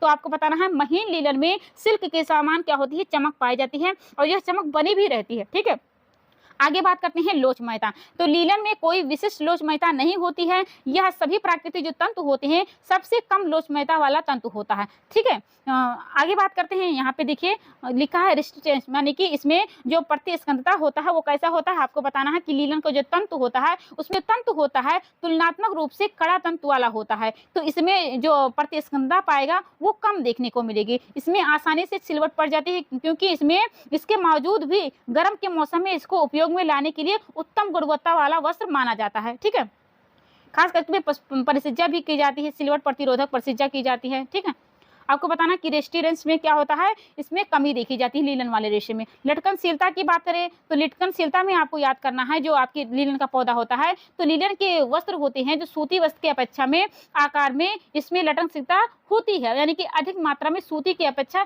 ज्यादा होती है। उष्मा का चालकता की बात करें, उष्मा चालकता की बात करें तो लीलन गर्मी के मौसम के लिए क्या होता है, अधिक उपयुक्त वस्त्र माना जाता है, क्योंकि यह जो रेशा होता है या जो कपड़ा होता है यह शरीर के गर्मी को बाहर निकालने में क्या करता है, सहायता प्रदान करता है। आवश्यकता की बात करें तो आपको बताना है जब केवल आवश्यकता की दृष्टि से विचार किया जाए ना तो लीलन जो होता है कपास से अच्छा माना जाता है, कपास से अच्छा वस्त्र माना जाता है, क्योंकि इसमें पानी के सोखने की जो क्षमता होती है ज़्यादा होती है। इसीलिए हम जो टॉवल यूज करते हैं वो लीलन के कपड़े इसका यूज करते हैं। आपके किचन में जो कपड़े होते हैं वो लीलन के होते हैं, क्योंकि इसमें पानी सोखने की जो क्षमता होती है बहुत ज़्यादा होती है। आशा करते हैं आपको भौतिक विशेषताओं के बारे में पता चल गया। इसके अलावा आप जान सकते हो कि इसमें सफाई और धुलाई कैसी होती है, तो आपको बताना है कि लीलन के जो अगर वस्त्र है तो उसमें दाग धब्बे लग गए हैं तो आसानी से आप हटा सकते हो। गर्म पानी में अगर इसकी मतलब जो वस्त्र है लीलन का, अगर गर्म पानी में बार बार की धुलाई होती है तो इसकी वृद्धि हो सकती है। ठीक है, वृद्धि हो जाती है, क्योंकि यह कड़ा होता है। लीलन को प्रेस करते समय आप इसका भली प्रकार से उसकी जो गर्माहट होती है उसको देख लेना चाहिए। ठीक है, अब बात करते हैं इसकी विरंजक का। अगर विरंजक यानी कि आप ब्लीच का इस्तेमाल करते हो तो आपको कौन सा ब्लीच लेना चाहिए, तो कपास के समान भी आपको लीलन के तंतु के लिए भी वही चीज लेना पड़ेगा, यानी कि सोडियम हाइपोक्लोराइड ब्लीच करोगे तो आपका कमजोर हो जाएगा रेशा, लेकिन अगर सोडियम परबोरेट ब्लीच का प्रभाव दिखाएंगे तो कपड़े पे अच्छा सुरक्षित निकल के आएगा। यानी कि सोडियम परबोरेट जो ब्लीच होता है आपके तंत्र पे अच्छा प्रभावशील यानी कि सुरक्षित रहेगा। सिकुड़न की बात करते हैं तो सिकुड़न के लिए लीलन अधिक नहीं सिकुड़ता है और वास्तव में यह कपास से कम सिकुड़ता है, किंतु फिर भी इस पर पूर्व सिकुड़न परिचर्या की जाती है। ठीक है, सिकुड़न परिचर्या की जाती है लेकिन फिर भी इसमें सिकुड़न नहीं होते, लेकिन फिर भी प्रोसेस की जाती है। उष्मा की बात करें यानी कि इफेक्ट ऑफ हीट की बात करें तो लीलन कपास की अपेक्षा में उच्च तापक्रम और गर्म पानी से अधिक प्रभावशील होता है, इसलिए हम इसे उबाला नहीं जाता है, इसको प्रेस करते समय आपको सावधानी देखनी पड़ेगी। ठीक है, अगर मैं बात करूं प्रकाश पे कैसा प्रभाव पड़ेगा तो आपको बताना है कि लीलन कपास की अपेक्षा में अधिक प्रभाव देगा दिखाई देगा। ठीक है, यदि इसे लंबे समय तक आप इसको खुला रखा जाए ना तो यह धीरे धीरे धीरे धीरे क्या हो जाएगा, नष्ट हो जाएगा। आगे बात करते हैं, देखिए अगर आप फफूंदी की देखते हैं नजर से तो जो कपास के समान भी लीलन में क्या हो जाएगा, फफूंदी जल्दी लगेगी, क्योंकि इसमें क्या पाया जाता है सेलुलोज पर, जो भी रेशा सेलुलोज होगा उसमें जो फफूंदी लगेगी बहुत जल्दी लगेगी। अगर मैं कीट की बात करूं यानी कि कीटाणु कब लगेंगे तो आपको बताना है अगर मैं कीट प्रतिरोधक की बात करूं तो कपास के समान भी लीलन में भी क्या होगा, कीट से प्रभावित नहीं होगा, कुछ जो विशिष्ट कीड़े होते हैं उससे प्रभावित होगा, ठीक है, जो वो जिद्दी वाले होंगे। आप यहाँ पे बात करते हैं रासायनिक की बात करते हैं, यानी कि रासायनिक विशेषता में हम बात करें तो अम्ल का प्रभाव क्या होगा, बड़ा होगा, बुरा होगा, ठीक है, बुरा होगा। क्षार का प्रभाव क्या बताएं, अच्छा होगा। रंग मुश्किल से चढ़ता है और आसानी से उतरता है। रंग की बात करें तो पक्का करने के लिए नमक व फिटकरी का प्रयोग किया जाता है। तीव्र ब्लीच हानिकारक घरेलू ब्लीच का लाभदायक होता है, यानी कि हमने क्या बताया था, अगर आप ब्लीच करते हो तो जब कपास में जो ब्लीच होता है वही आपका लीलन में ब्लीच होता है। यानी कि कपास में कौन सा ब्लीच किया जाता है, आपको बताना है सोडियम परबोरेट ब्लीच का इस्तेमाल किया जाता है। अगर आपने सोडियम हाइपोक्लोराइड ब्लीच किया है तो आपका जो रेशा हो कैसा हो जाएगा, कमजोर हो जाएगा, ठीक है। पसीने का सोखने की क्षमता होती है, ठीक है, पसीने की सोखने की क्षमता होती है, इसलिए तो क्या होता है, ठंडा रेशा होता है। ठंडे रेशे की इसकी काउंटिंग की जाती है। लेकिन अगर आपका पसीना एसिड नेचर का है तो क्या हो जाएगा, रेशा आपका नुकसानदायक हो जाएगा, आपका जो कपड़ा है वो कैसा हो जाएगा, नुकसान हो जाएगा, ठीक है, आपका एसिड नेचर का आपका पसीना है। तो आशा करते हैं कि आपको ये सब बातें समझ में आई होगी। तो आपने इस वीडियो के माध्यम में क्या क्या जानकारी की, आपने जाना इसकी रासायनिक विशेषताओं के बारे में, क्या क्या इसमें क्वालिटी होती है, कैसे अम्ल के साथ प्रभाव डालेगा, कैसा क्षार में एसिड में क्या देखा देगा, इसमें ब्लीच क्या करोगे, भौतिक विशेषताओं में आपने देखा। उसके अलावा आपने देखा इसमें क्या क्या प्रक्रिया होगी, हार्वेस्टिंग क्या।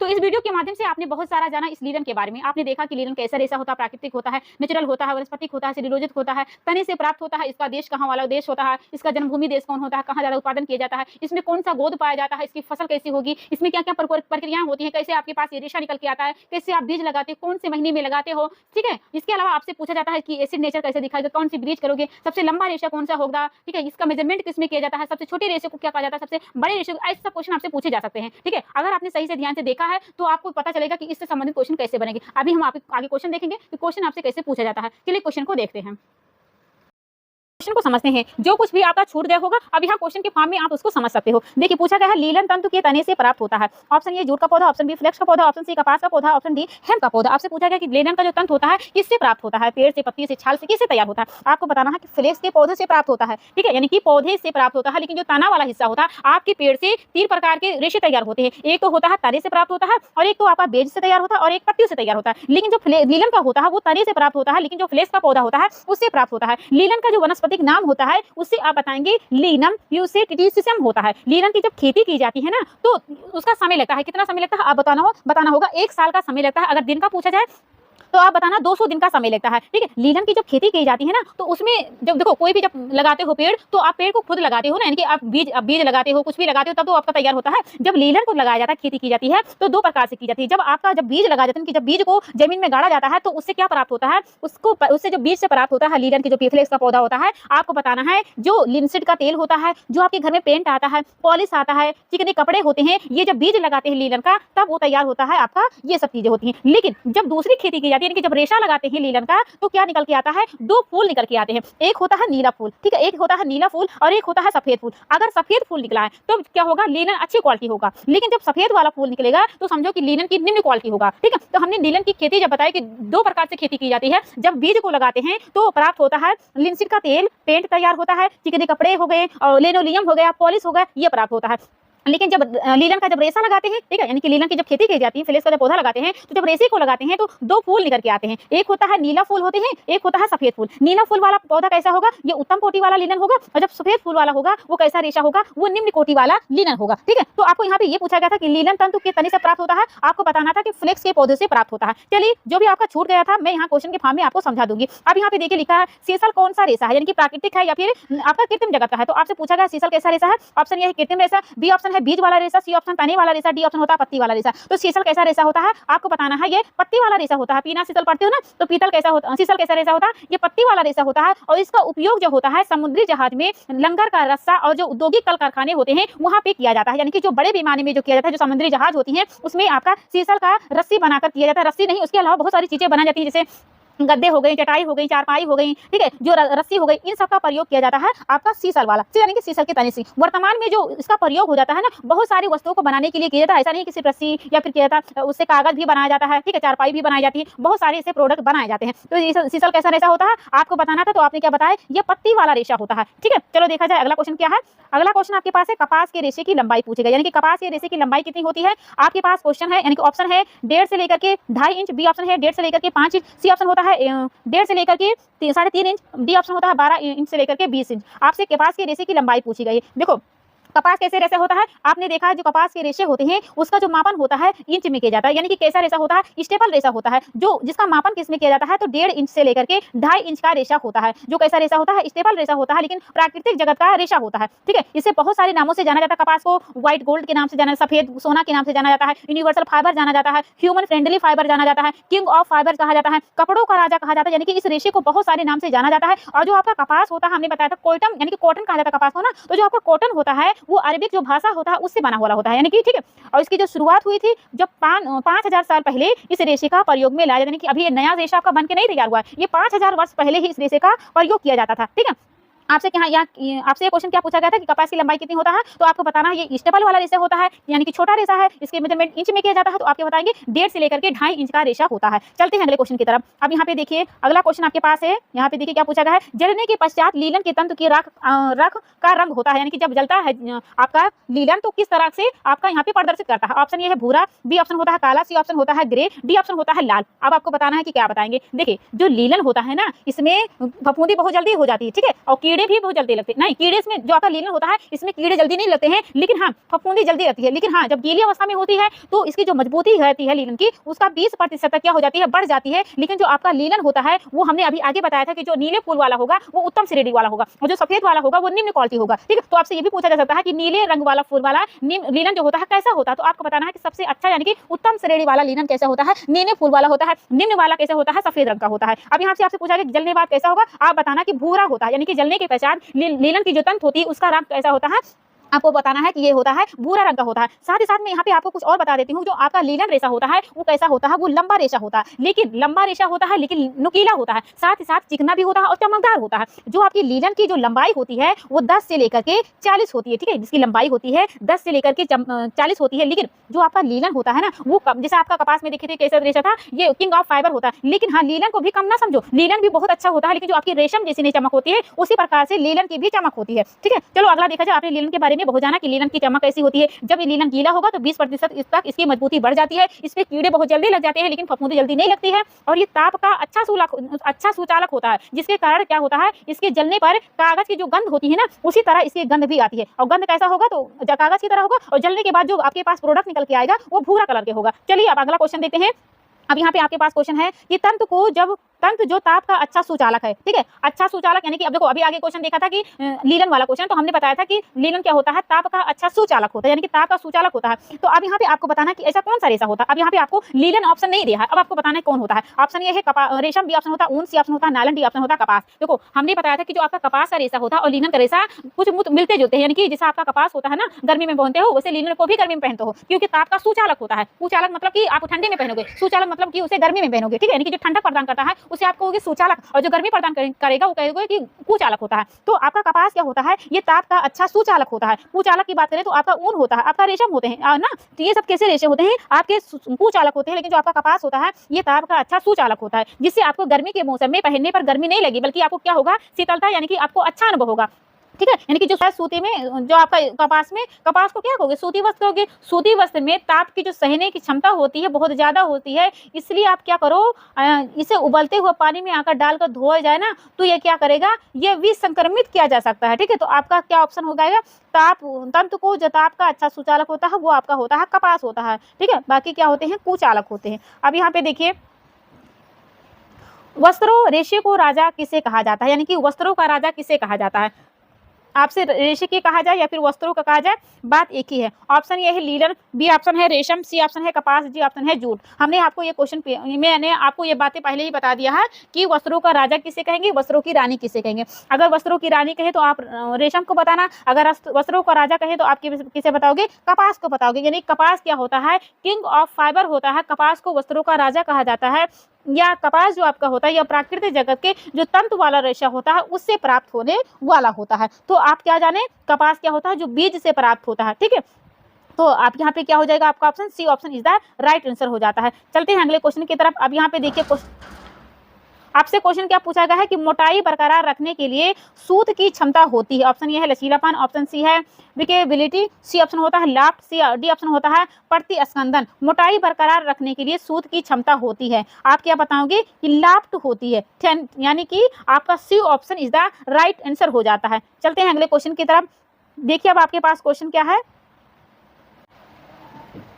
अब आपके सामने अगला क्वेश्चन है। आपसे क्वेश्चन पूछा गया कि बोलनी ऊन को कहते हैं। ऑप्शन ये है मेरूनो ऊन, बी ऑप्शन होता है पेशम, सी ऑप्शन होता है सहतूत, डी ऑप्शन होता है इनमें से कोई नहीं। इसका राइट आंसर कौन सा होगा? इसका राइट आंसर होगा ए ऑप्शन, यानी कि मेरूनो ऊन को। तो मेरूनो ऊन जो होता है वो प्रथम श्रेणी यानी कि जो उत्तम श्रेणी का जो ऊन होता है उसे आप कहेंगे मेरूनो ऊन को कहेंगे। जो आपकी स्पेन देश है यानी कि 13वीं शताब्दी का जब समय था तो स्पेन देश में मेरूनो ऊन का बनाया गया था। तो आपका यहाँ पे राइट आंसर जो होगा ए ऑप्शन बिल्कुल राइट आंसर हो जाता है। जो एक भेड़ होती है, भेड़ से प्राप्त होने वाला ऊन का नाम होता है। अब चलिए अगले क्वेश्चन की तरफ चलें। अब यहाँ पे देखिए क्वेश्चन क्या पूछा गया आपसे।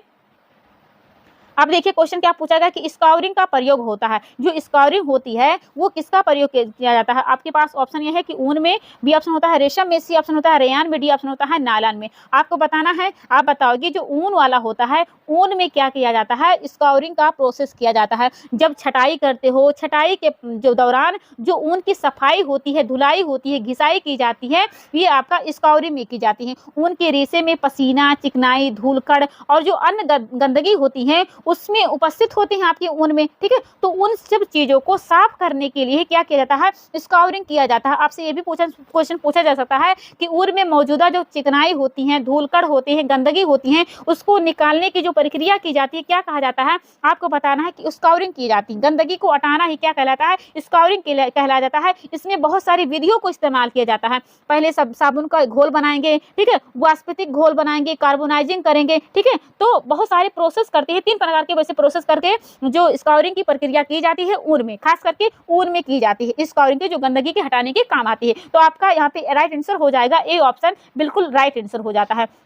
अब चलिए देखिए क्वेश्चन क्या पूछा है। अब ये कहता है क्वेश्चन कि ऊन के धागों की मोटाई एवं बारीकी को कहा जाता है, यानी कि ऊन के जो धागे की मोटाई होती है और बारीकी होती है क्या कहा जाता है? आपके पास ऑप्शन ये है काउंट्स, बी ऑप्शन है डेनियर, सी ऑप्शन होता है स्केन, डी ऑप्शन होता है नॉवेल्टी यार्न होता है। यहाँ पे आपको फिलामेंट यानी कि लंबा छोटा नहीं बताना, आपको मोटाई और बारीकी क्या कहा जाता है ऊन का वो बताना है। आप क्या बताएंगे? उसे कहा जाता है काउंट्स कहा जाता है, यानी कि ऊन के धागे की जो मोटाई होती है, बारीकी होती है, उसे कहा जाता है काउंट्स कहा जाता है, ठीक है। अब यहाँ पे आपका ऊन का यहाँ पे ए ऑप्शन सही हो जाता है। अब यहाँ पे देखिए क्वेश्चन पूछा गया है आपसे कि जीवित भेड़ से निम्नलिखित किसकी कटाई की जाती है, ठीक है। देखो जो जीवित भेड़ की कटाई की जाती है उस भेड़ का जो ऊन निकल के आता है क्या कहा जाता है? ऑप्शन ये है फ्लेनल, बी ऑप्शन होता है मोयर, सी ऑप्शन होता है फ्लीस, डी ऑप्शन होता है फेल्ट। आपका राइट आंसर क्या होगा? आप बताना है कि जो जीवित भेड़ की ऊन की जो कटाई की जाती है आपको बताना वो होता है फ्लीस होता है, ठीक है, जो आपकी जीवित भेड़ की होती है। अब आपका यहाँ पे मोयर वाला आप जानेंगे कि मोयर क्या होता है। मोयर आपकी जो अंगोरा बकरी होती है उससे जो ऊन निकाला जाता है वो आपका होता है मोयर होता है, जिससे कपड़े बनाए जाते हैं, जो उच्च गुणवत्ता वाला होता है। चलिए अब यहाँ पे आपका जीवित भेड़ वाला का ऑप्शन क्या हो जाएगा? C option is the right answer हो जाएगा। अगले क्वेश्चन की तरफ चलते हैं। आपके पास अगला क्वेश्चन है, देखिए क्वेश्चन क्या कहता है, इसको मैं थोड़ा छोटा कर लेती हूँ ताकि आपको सही से समझ में आ जाए।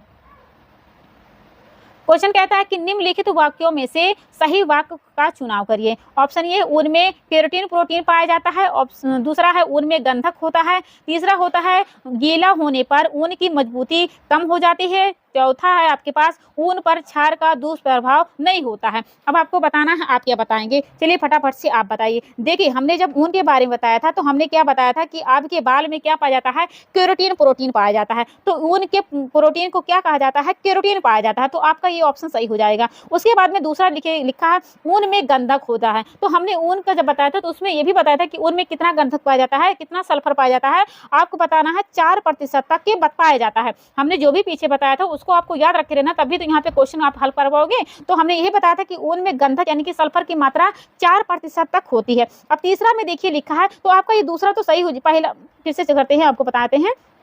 आपका पहला तो सही हो जाएगा, दूसरा भी सही हो जाएगा, ठीक है। दूसरा भी आपका सही हो जाएगा। और तीसरा में देखिए लिखा गीला होने पर ऊन की मजबूती कम हो जाती है, यानी कि जब वो ऊन गीला हो जाएगा तो उसकी मजबूती कम हो जाएगी, बिल्कुल आपका सही हो जाता है। लेकिन चौथा वाला लिखा ऊन पर क्षार का दुष्प्रभाव नहीं होता है, ये गलत है क्योंकि उस पर होता है। ठीक है, तो आपका ये गलत हो जाएगा। बाकी ये तीनों क्या हो जाते हैं सही, पहला दूसरा तीसरा। तो पहला दूसरा तीसरा किस में है, वो सी वाले ऑप्शन में है, यानी कि आपका सी वाला ऑप्शन बिल्कुल राइट हो जाता है। यहाँ पे चलिए अब अगला क्वेश्चन आपके सामने है। अगला क्वेश्चन कहता है ऊन की, देखिए इसको मैं बड़ा कर देती हूँ। हाँ, अब देखिए क्वेश्चन क्या पूछता है आपसे कि ऊन की दूसरी परत कहलाती है। ऊन में कितने परत होते हैं, ऊन में 3 परत होते हैं। पहले ऑप्शन देखिए लिखा कॉर्टेक्स, बी ऑप्शन होता है क्यूटिकल, सी ऑप्शन होता है मेडुला, डी ऑप्शन होता है उपयुक्त में से कोई नहीं। ऊन की दूसरी परत कहलाती है, आपको बताना है। इस क्वेश्चन का राइट आंसर बताने से पहले प्लीज जो बच्चे नए आए हैं उनसे रिक्वेस्ट है कि चैनल को सब्सक्राइब कर लें। देखिए क्वेश्चन क्या पूछा है कि ऊन की दूसरी परत को क्या कहते हैं। हमने बताया कि ऊन की कितनी परत होती है, 3 परत होती है। पहली परत को कहा जाता है, आप पहली परत को क्या बताएंगे, आप बताएंगे कि उसे कहा जाता है क्यूटिकल्स कहा जाता है। सॉरी, इसको हटा देंगे, यहाँ पे ऐड करते हैं। हाँ, उसको क्या कहा जाता है, पहली परत को आप बताएंगे क्यूटिकल्स कहा जाता है। और जो आपकी बीच वाली परत होती है यानी कि मध्य परत होती है उसे कहा जाता है कॉर्टेक्स कहा जाता है। और जो आंतरिक परत होती है, अंत परत होती है, उसे मेडुला कहा जाता है। तो यहाँ भी आपसे पूछा गया ऊन की दूसरी परत, यानी कि ऊन की दूसरी परत यानी कि जो बीच वाली परत होती है वही आपसे पूछा गया, तो आपके बताएंगे कॉर्टेक्स होती है। जो आपकी कॉर्टेक्स वाली होती है यानी कि मध्य परत जो होती है उसमें जो ऊन की नमी की सोखने की क्षमता होती है वो अधिक होती है। साथ ही साथ वो रंग प्रदान करता है। ठीक है, रंग को सोखने में मदद करता है, नमी को सोखने में मदद करता है, वो कौन करता है, कॉर्टेक्स होता है। और आपका कोटिकल क्या होता है, आपका पहला परत होता है यानी कि बाहरी परत होता है। और आंतरिक परत क्या होता है, ये आपको बताना है मेडुला होता है, जो शक्ति देता है और चमक भी देता है। तो आपका ऊन की दूसरी परत का आपने बताया cortex is the right answer. चलते हैं अगले क्वेश्चन की तरफ। अब देखिए आपके पास अगला क्वेश्चन है। अगला क्वेश्चन कहता है कि डॉट डॉट डॉट तागे को साफ करने के लिए मार्जिन का इस्तेमाल किया जाता है। ऑप्शन ये है सूत, बी ऑप्शन है रेशम, सी ऑप्शन है लीलन, डी ऑप्शन होता है ऊन। फटाफट से आप बताएं कि जो तागे को साफ करने के लिए जो मार्जिन का इस्तेमाल किया जाता है वो किस वाले रेशे में किया जाता है। आपको बताना जो ऊन वाला रेशा होता है यानी कि ऊन को तागे को साफ करने के लिए मार्जिन का इस्तेमाल किया जाता है। आपका D option is the right answer हो जाता है। अगले क्वेश्चन की तरफ चलते हैं। अब देखिए क्वेश्चन क्या पूछता है। अब देखिए क्वेश्चन आपसे पूछा है कि अल्पाका रेशा की उत्पत्ति किस तरह से होती है। अल्पाका यानी कि ऊन की बात हो रही है। अब देखिए ऑप्शन ये है भेड़, बी ऑप्शन है बकरी, सी ऑप्शन होता है ऊंट, डी ऑप्शन होता है खरगोश। अल्पाका का जो रेशा होता है वो आपका भेड़ से प्राप्त होता है। ठीक है, यानी कि भेड़ का जो बाल होता है उससे आपकी अल्पाका की रेशे की प्राप्ति होती है। जो मेरू प्रदेश होता है उसमें अल्पाका को जो मुख्यतः रूप से पाया जाता है। जो आपका अल्पाका वाला जानवर है ना, वह जो आपका लामा जानवर होता है उसी की तरह दिखाई दे, यानी कि आपने लामा वाला जानवर देखा है तो आपका जो अल्पाका वाला होता है वो अभी आप जान जाएंगे। ठीक है, लेकिन ये थोड़ा छोटा होता है उससे। और जो आपका अल्पाका वाला रेशा होता है यह लंबा भी होता है, कोमल होता है। लंबे की बात है कि कितना लंबा होता है, आपको बताना इसका मेजरमेंट इंच में किया जाता है, लेकिन कितना 10 से लेकर के 20 इंच तक के होता है। साथ ही साथ रोएदार भी होता है। ठीक है, उससे जो कपड़े बनाए जाते हैं वो ज्यादा महंगे यानी कि उच्च कोटि वाले होते हैं, उच्च क्वालिटी वाले होते हैं। ठीक है, आपका राइट आंसर क्या होगा, A option is the right answer हो जाएगा। जिसकी लंबाई कितनी होती है 10 से लेकर के, सॉरी यहाँ पे 12 नहीं 20 नहीं होगा, 10 से लेकर के 12 होती है। ठीक है, 10 से लेकर के 12 इंच तक के होती है, जिसके वस्त्र क्या होते हैं बहुत अच्छे वाले होते हैं। चलते हैं अगले क्वेश्चन की तरफ। आप देखिए आपके पास अगला क्वेश्चन है। अब आपके सामने अगला नंबर का क्वेश्चन है प्राकृतिक तंतुओं में सबसे मजबूत तंतु है। ऑप्शन ए है कपास, बी ऑप्शन है ऊन, सी ऑप्शन है रेशम, डी ऑप्शन है लिनन। आपको बताना है कि प्राकृतिक तंतुओं में सबसे मजबूत रेशा कौन सा है, तंतु कौन सा है। आप बताओगे रेशम होता है। साथ ही साथ ये फिलामेंट रेशा होता है।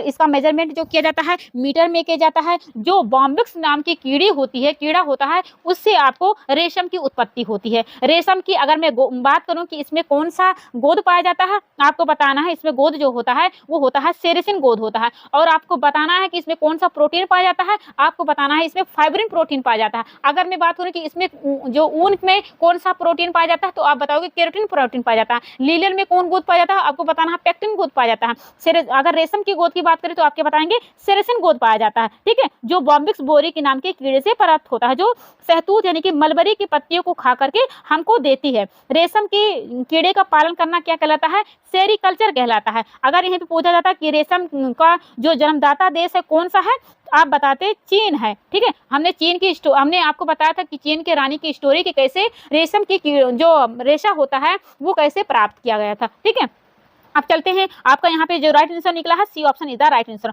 अब देखिए क्वेश्चन क्या पूछा आपसे कि अरंडी के पेड़ों पर पाए जाने वाले कीड़े को कौन से रेशम का निर्माण होता है। ऑप्शन ये है मूंगा रेशम, बी ऑप्शन होता है मोती रेशम, सी ऑप्शन होता है टसर रेशम, डी ऑप्शन होता है एरी रेशम। चलिए फटाफट से बताइए कि इसका राइट आंसर क्या होगा कि जो अरंडी के पेड़ पर पाए जाने वाले कीड़े से कौन से रेशम का निर्माण किया जाता है। फटाफट से आप बताएंगे तो क्या बताएंगे, मैं इसको हटा देती हूँ, आप बताइए तो आप क्या बताएंगे इसका राइट आंसर। इसका राइट आंसर होगा डी ऑप्शन यानी कि एरी रेशम होता है। देखो जो आपका सिल्क होता है, ये जो आपका रेशा होता है दो प्रकार से प्राप्त किया जाता है, एक तो स्वनिर्मित होता है और एक उत्पादिक होता है। तो उत्पादिक मतलब कि वो खुद से तैयार हो जाए, और स्वनिर्मित मतलब कि जो तैयार किया जाए, जबरदस्ती तैयार किया जाए। तो जो जबरदस्ती तैयार किया जाता है यानी कि स्वनिर्मित जो तैयार किया जाता है वो तीन प्रकार से तैयार किया जाता है। एक तो होता है मूंगा रेशम, और एक होता है टसर रेशम, और एक होता है आपका अरंडी रेशम कहे या फिर कहे आप एरी रेशम कहे। तो आपका जो मूंगा वाला रेशम होता है ये अच्छा वाला रेशा होता है, लेकिन इसमें मिश्रित रेशे को प्रयोग करके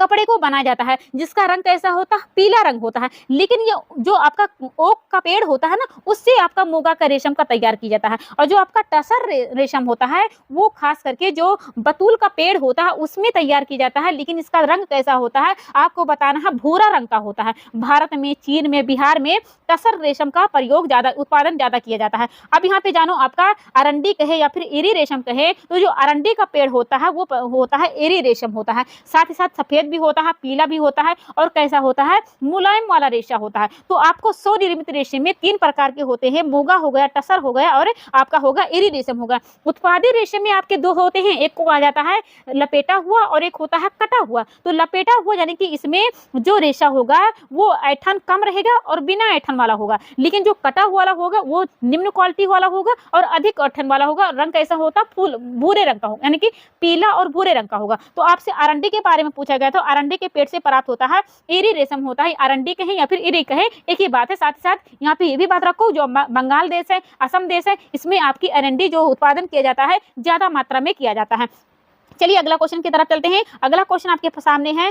क्वेश्चन कहता है, देखिए कि रेशम के तंतुओं पर निम्न में से किसका प्रतिकूल प्रभाव पड़ता है। ऑप्शन ए अम्ल का, बी ऑप्शन क्षार का, सी ऑप्शन अम्ल तथा क्षार दोनों का, डी ऑप्शन होता है विपरीत में से कोई नहीं। रेशम के तंतु पर जो प्रभाव पड़ता है, प्रतिकूल प्रभाव पड़ता है, वो किस पे पड़ता है आप बताओगे, क्षार का प्रतिकूल प्रभाव पड़ता है। यानी कि रेशम के तंतुओं पर जो प्रभाव पड़ेगा वो क्षार का, वो प्रतिकूल होगा। ठीक है, जो दाग धब्बे होते हैं उसको छोड़ाने के लिए इसका क्षार का दाग का प्रयोग किया जाता है। यानी कि रेशम के जब कपड़े पे अगर दाग लग गए हैं तो अगर प्रयोग करोगे तो क्षार का प्रयोग करना चाहिए, जिससे आपके दाग धब्बे जल्दी से साफ हो जाए। ठीक है, अब चलते हैं यहाँ पे, आपका ए बी ऑप्शन बिल्कुल करेक्ट हो जाता है। अब देखिए क्वेश्चन क्या पूछा गया है, इसको मैं थोड़ा छोटा कर देती हूँ ताकि आपको सही से पूरा दिखाई दे। क्वेश्चन कहता है कि रेशम के भौतिक गुण निम्नलिखित हैं। ऑप्शन ए चिकना सूत, बी ऑप्शन होता है संयत दीर्घाकार, सी ऑप्शन होता है उच्च सघनता, डी ऑप्शन होता है दोबारा कम नमी पाना। ऑप्शन क्या होगा, आपके पास सही विकल्प हैं ए और बी ऑप्शन होता है बी और सी, डी ऑप्शन होता है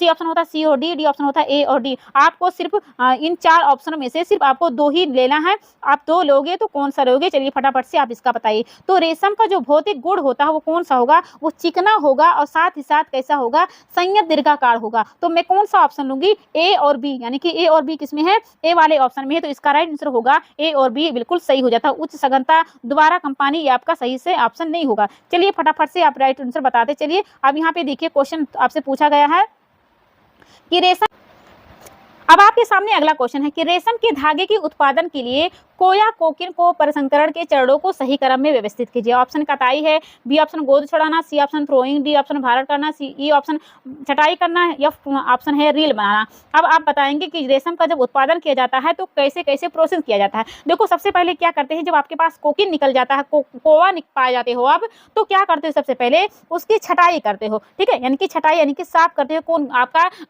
लपेटा हुआ है, कौन आपका स्पन वाला है, यानी कि कौन लपेटा हुआ रीलेड है, कौन आपका स्पन वाला है। तो आप क्या करते हो, छटाई करते हो। छटाई करने के बाद आप क्या करते हो, उसकी आप रील बनाते हो। रील बनाने को क्या कहते हैं, रीलिंग कहा जाता है। तो रील बना लिया आपने, उसके बाद क्या करते हैं, थ्रोइंग करते हैं। थ्रोइंग करने के बाद जो आपका रेशा होता है उसकी कताई शुरू कर देते हो। अब आप कताई करते हैं तो कताई में क्या किया जाता है, जब कताई करते हो तो उसमें सेरेसिन गोंद होता है, तो गोंद को क्या करते हैं, छुड़ाते हैं। छुड़ाने के बाद क्या हो जाता है, रेशा थोड़ा हल्का हो जाता है। तो हल्का को फिर से समान बनाने के लिए, एक अच्छी उसकी क्वालिटी लाने के लिए उस पर क्या करते हैं, भारण करते हैं, यानी कि वेटिंग करते हैं। आपका राइट आंसर कौन हो जाएगा, हमने सबसे पहले कौन सा चुना था, हमने सबसे पहले चुना था ई वाला चुना था, फिर हमने चुना था एफ। तो ई और एफ किस में है, सी वाले ऑप्शन में है। ठीक है, E F C A B D. ठीक है, यानी कि आपका ऑप्शन कौन सा होगा, C option is the right answer हो जाता है। चलते हैं अगले क्वेश्चन की तरफ। अब देखिए, फिलामेंट कोर्स ड्यूपियन नाइल किसके प्रकार है, ऑप्शन है कपास, बी ऑप्शन है लीलन, सी ऑप्शन है ऊन, डी ऑप्शन है रेशम। कौन से होते हैं आपको बताना है, आप बताओगे, ऑप्शन पढ़ के पता चल गया होगा। रेशम क्या होता है, एक अकलौता प्राकृतिक जगत के रेशा, फिलामेंट में काउंटिंग होता है। चलते हैं अगले क्वेश्चन की तरफ। अब देखिए आपके पास क्वेश्चन है, इसको मैं थोड़ा बड़ा कर लेती हूँ। देखिए क्वेश्चन क्या कहता है कि रेशम की कीड़े की सबसे निष्क्रिय अवस्था है, ऑप्शन ये है प्यूपा, डी ऑप्शन है, ए ऑप्शन है प्यूपा, बी ऑप्शन है लार्वा, सी ऑप्शन है कोकून, डी ऑप्शन है कीड़ा। आप बताओगे, क्या बताओगे, आप बताओगे कि रेशम कीट की सबसे निष्क्रिय अवस्था जो होती है वो होती है कोकून की होती है। ठीक है, तो हमारा C option is the right answer हो जाता है। अब देखिए क्वेश्चन क्या पूछा है, आपसे क्वेश्चन पूछा है कि रेशम अथवा रेयान से निर्मित झीना वस्त्र, ऑप्शन ये है रेशम, बी ऑप्शन है सिफान, सी ऑप्शन है पैम्पलेट, डी ऑप्शन है चिनोन। रेशम और रेयान से निर्मित जो झीना वस्त्र है वो क्या होते हैं, आप बताने हैं कि वो सिफान वाले हैं। यानी कि झीना मतलब क्या, हल्का हल्का दिखाई दे रहा है, यानी कि थोड़ा थोड़ा पारदर्शी है, थोड़ा थोड़ा मतलब कि इसको जो ताने बाने की जो बुनाई की गई है बहुत सघन नहीं है। ठीक है, यानी कि सटे सटे नहीं, थोड़ा झीना झीना यानी कि दिखाई दे रहा है। तो रेशम और रेयान से जो कपड़ा बना है, तो अगर झीना वस्त्र दिखाई दे रहा है तो आप बताएंगे वो सिफान वाला कहलाएगा। ठीक है, हमारा बी ऑप्शन बिल्कुल राइट हो जाता है, बी को मैं चुनती हूँ। चलते हैं अगले क्वेश्चन की तरफ।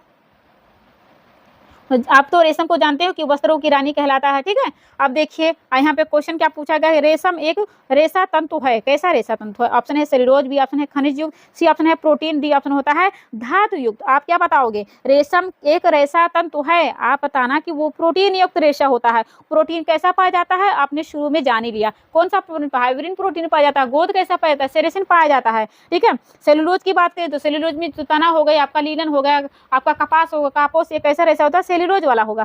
प्रोटीन जगत का कैसा होता है, दो ही रेशा होता है, एक होता है ऊन होगा, एक होता है रेशम होता है। तो आपका क्या बताना था, रेशम कैसा रेशा होता है, ये प्रोटीन जगत का रेशा होता है, यानी कि प्राणिक जगत का रेशा होता है, प्राकृतिक में काउंटिंग होता है। तो आपका C option is the right answer होता है। चलते हैं अगले क्वेश्चन की तरफ।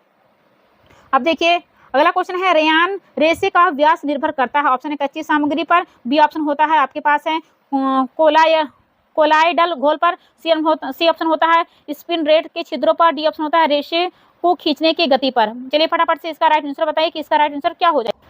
चलिए इसका राइट आंसर बताइए, तो आपके बताएंगे रेयान रेशे का व्यास निर्भर करता है, आपको बताना है कि स्पिन रेट के छिद्रों पे करता है, यानी कि जो आपका रासायनिक रेशा होता है, तो जो स्पिन रेट होता है उसमें जो छिद्र की मात्रा होती है मनुष्य के अनुसार होती है, मनुष्य को जैसा करना होता है वो अपने तरीके से धागे को मतलब रेशे को मोटा पतला बड़ा छोटा कैसे कर सकता है। तो आपको बताना होगा कि स्पिन रेट के छिद्रों के आधार पर रेयान के रेशे को बनाया जाता है, क्योंकि मनुष्य के हाथ में होता है, मनुष्य को जैसा करना होगा वो कैसा कर लेगा। तो आपको कौन बताना है, C option is the right answer होता है। स्पिन रेट आपका ऐसे बनाया होता है, इसमें घोल को डाल देते हैं, उसके बाद में छिद्र के द्वारा क्या होता है वो रेशा निकलते हैं, फिर उसको सुखा लेते हैं, सुखाने के बाद क्या करते हैं छिद्र मतलब क्या करते हैं उसको रेशे की कटाई उताई करते हैं, बहुत सारे प्रोसेस करते हैं। मैं इस छोटे से मतलब यहाँ पे बता नहीं पाऊंगी, जब अगला जब आपका वीडियो लेकर आऊंगी रेयान का तो उसमें आपको बताऊंगी कैसे कैसे उस पर प्रक्रिया की जाती है। यहाँ पे आपका ऑप्शन हो जाएगा C option is the right answer होगा। चलिए देखिए अगला क्वेश्चन कौन सा है। अब आपसे पूछा गया है, रेयान को निम्न में वर्गीकृत किया जाता है, ऑप्शन है प्राकृतिक, ऑप्शन बी है मानव निर्मित, ऑप्शन सी होता है ब्लेंडेड, डी ऑप्शन होता है मिनरल। आप क्या बताओगी, रेयान कैसा रेशा होता है। रेयान आपको बताना, तो आपको ऑप्शन पढ़ के पता चल गया कि कैसा रेशा होता है। फटाफट से आप बताइए कि कैसा रेशा होगा। देखिए यहाँ पे पूछा गया है कि प्राकृतिक रीजेनरेटर रेशा, यहाँ पे लिखा है मानव निर्मित जंतु फाइबर, तो मानव निर्मित रेशा होता है, लेकिन ये जंतु फाइबर नहीं होता है, बल्कि ये कैसा होता है प्राकृतिक और रीजेनरेटर, यानी कि दोबारा प्रोसेस किया जाता है ना, यानी कि प्राकृतिक जो रेशा होता है और रासायनिक, इनको दोबारा से प्रोसेस करके जो रेशा बनाया जाता है वो रेयान होता है। कुछ लोगों ने बताया होगा कि मानव निर्मित रेशा होता है, लेकिन यहाँ पे ऑप्शन तो देखिए लिखा लास्ट में जंतु फाइबर नहीं होता है, ये प्राकृतिक और रीजेनरेटर रेशा होता है। तो आपका ऑप्शन कौन सा निकल के आएगा, ऑप्शन आप कहेंगे कि ये option is the right answer हो जाता है। चलते हैं अगले क्वेश्चन की तरफ। देखिए आप क्वेश्चन क्या पूछा है आपसे कि नायलॉन कपड़े के तंतु इससे बनते हैं। ऑप्शन ये है नम वेट कताई, बी ऑप्शन होता है झोंका ब्लो कताई, सी ऑप्शन होता है शुष्क ड्राई कताई, डी ऑप्शन होता है गलन मेल्ट कताई। आपको बताना है, आप बताएंगे कि जो आपका नायलॉन कपड़े के तंतु बनते हैं वो बनते हैं गलन वेल्ट से बनते हैं। ठीक है, गलन मेल्ट वाली कताई से बनाया जाता है। इसका राइट आंसर होगा D option is the right answer. आप यहाँ पे याद कर लो, जो आपका नायलॉन होता है इसके जो आविष्कारक हैं वो कौन है, सर्वप्रथम किसने किया था, आपको बताना है डॉक्टर केराथॉर्स ने की थी, 1938 में की थी। ठीक है, यानी कि एक ऐसा रेशा होता है जिसे कहा जाता है बहुलक रेशा, जो पॉलीमाइड से बनता है। नायलॉन रेशा जो पॉलीमाइड से बनता है, बहुलक रेशा होता है, जिसकी स्थापना 1938 में डॉक्टर केराथॉर्स ने की थी। ठीक है, चलो अब यहाँ पे आपका D option is the right answer हो जाता है।